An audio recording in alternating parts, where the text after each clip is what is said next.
Hello, I am Kodili-nye, the son of wonderful. I come in peace. We are going to be discussing about Emilokun economies. The Emilokun economies, as we have the Buhari Shege economies. Now we have Emilokun economies where many people are dying of hunger, people are losing their jobs.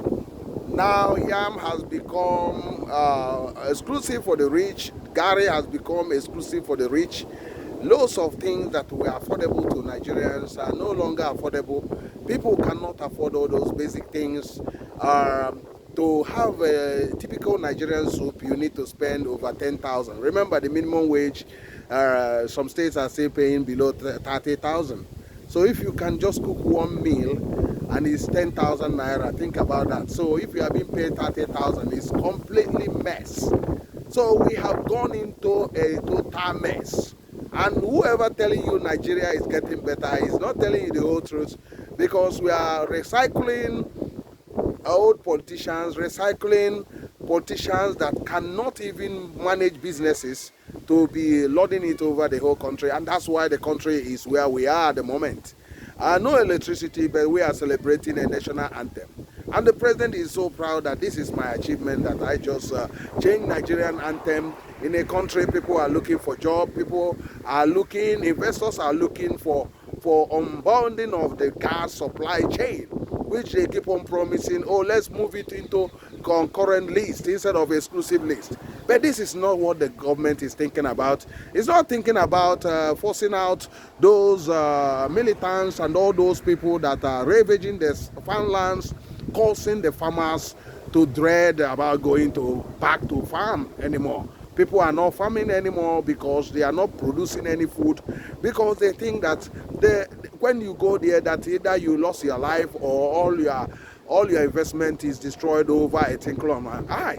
The government is not even ready to secure the country because they are thinking about the next election. Remember, they started maneuvering again about the next election. This is what we are seeing. A government that is going to spend 90 billion on Hajj operation, and the workers are crying for money to feed their families. You know, you can see what I mean. That's what we have to be enduring. But Nigeria, what is happening to your sense of reasoning? I am so Kodili-nye, the man of the street, the vlogging, the street talk, the street chatting. That's why we are here today. I am to encourage us. You need to share, you need to subscribe if you have not subscribed to this channel, and like and comment. Come to the comments. Let's discuss this Emilokun economies, because I can't even understand it. The little knowledge I have about economics, I cannot understand it, where the whole country is being thrown into economic mess. The currency has lost 30 to 40% of its value, and many people cannot even have a 3 square meal, not talk less of sending their children to school. So a lot of landlords are complaining that their tenants cannot afford to pay the rent they used to pay. Transport, even the military. The one guy, a military man, said that he cannot afford, if he goes to see his family in somewhere in Calabar, to return back to the north, he has to spend almost 50,000, 35 to 50,000 naira to transport himself, and he said his salary is not even a little more than that. So think about that. This is the situation Nigeria found themselves, because we allowed the old cargos, the old politicians, the recycled politicians, to divide the country on religious and ethnic lines. Where are those Yorubas that were saying, in Emilokun we believe? Are they not suffering? Where are those Fulanis and Hausas and Muslims who are saying, we only vote a Muslim candidate, we cannot vote even the best from any other place? Where are they? Where are those Igbos that think, oh, the Igbo man cannot be, oh, we better vote to them? Where are those people that think the best cannot ever come from Nigeria? Whereas God has given us the best. We know the best, and we know those that can perform. Forget about the propaganda. The propaganda cannot put food on our table. Tribalism, hatred cannot put food on our table. Religion cannot even do that. Only because God even said, if you don't work, you don't eat. What you need to do is to have a functional government, a government of compassion and love, a person, people that are caring. There is no way a country that is suffering so much will be having House of Rep, senators that are on top of billions, enjoying billions, enjoying wealth as constituency projects, money.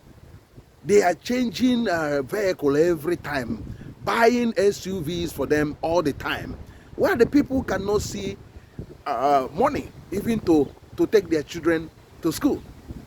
I'm not talking about going to the hospital. People are now dying in their homes because they cannot afford to even buy Panadol. I mean Panadol to help themselves to get rid of headache or migraine. So that's the situation in Nigeria.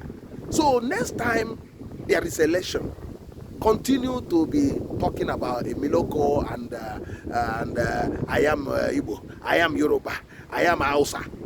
I'm telling you, the worst is yet to come. So continue. So the whole thing is damning on everybody, and unless people change their ways, people are saying, oh God, come and help us. Let me tell you, this is not what God can do for you. It's something that you can do for yourself, because unless you decide to say, I reject my evil ways, nothing can happen. The heaven cannot help us. Nigeria, forget about the promises. Those people, you had the other day a popular preacher telling the people to look unto God. They don't need to look unto God, because God has given them everything they need. He gives them the intellect. They give them the ability, the wisdom to know what is good and what is bad. But what happened is that during the election, so-called religious leaders and so-called influential people has to so lie to people and deceive them into believing a lie, believing that this man can change this. They know that the person lacks the capacity. He cannot do that. You watch over the years what has happened. And this is the situation. And the man that said to you, I will continue on the legacy of Buhari, no, he knows that the person is not going to do well. Because what is the legacy of Buhari? The legacy of Buhari is division, Fulani herdsmen, insecurity problems, bad roads everywhere, the economy collapse, and Nigeria indebted so much. Share this and subscribe. See you in the next one.